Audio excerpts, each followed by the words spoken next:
Hey there everyone. I wanted to show you guys this.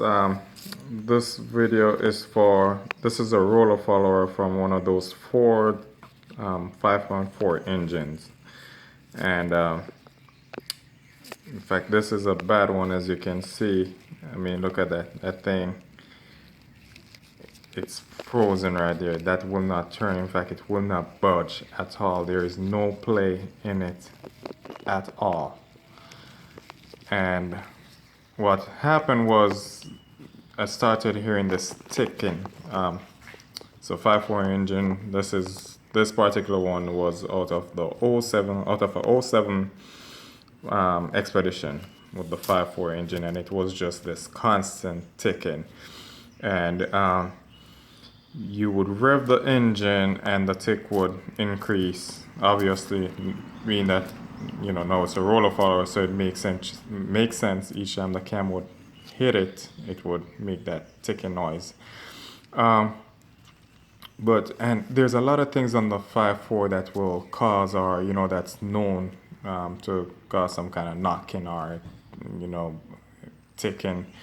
One way, I mean, the first sign, I'm sorry I didn't do a diagnostic video, but the first sign that it had to do, something with the valve train or along that line was the consistency on it. It was just a tick at idle, slowly rev the engine up, and the tick just follows the speed of the engine, really. It's kind of deceiving when you're under, high rev, really driving the vehicle.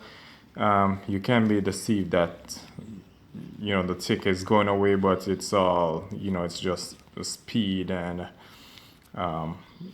you can be deceived. The engine at high rev, the tick becomes more, they become closer together, so you might be deceived that the tick has gone away on the high rev, which sometimes you would say, well, it's a different problem. But go around 1500 RPM, even in park, and with this one it will increase. And that doesn't say you have a bad roller follower, but chances are, if you're watching this video because of that reason, in fact, that's one of the first and easiest things to check.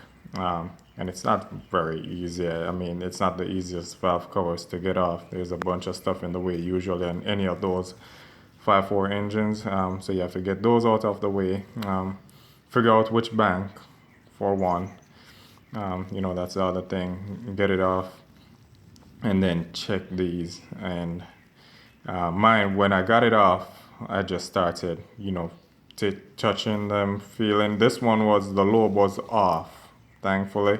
So as I was checking, going down the line, as soon as I hit this one, I mean, just had a like ridiculous play in it. It was, I mean, the one beside it, because this is an intake and it has two intake. The other intake had was play like that much, or if any at all, hardly any play. And this one was just rocking. But yeah, that's what it turned out to be. So I just went to Ford, and I would recommend, if you're having this problem, don't get no aftermarket roller follower. These things are, I mean, you just don't want to go get some aftermarket weak part, replace it, and then a few months you have the same problem. So if you're having this problem and you find it to be a roller follower, you go to Ford and get your genuine one. In fact, the one I got from Ford was somewhat different. You can see this hole right here.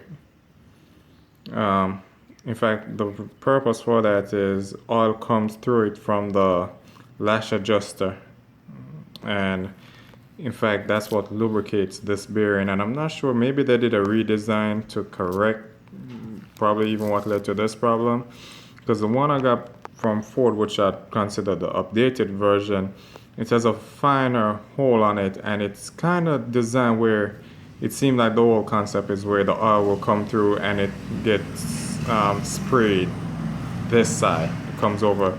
I can imagine this one now the oil will come up. Maybe it was pretty some over this side, but pretty much it seems like it would just go high. The other one is designed seemingly to me where it sprays the oil directly on that roller, or in this case what should be a roller. But anyhow, just wanted to show that to you guys, and hopefully if you're having knocking or taking from a 5.4, one of those Ford's 5.4 engine, hopefully this video will be helpful to you. All right.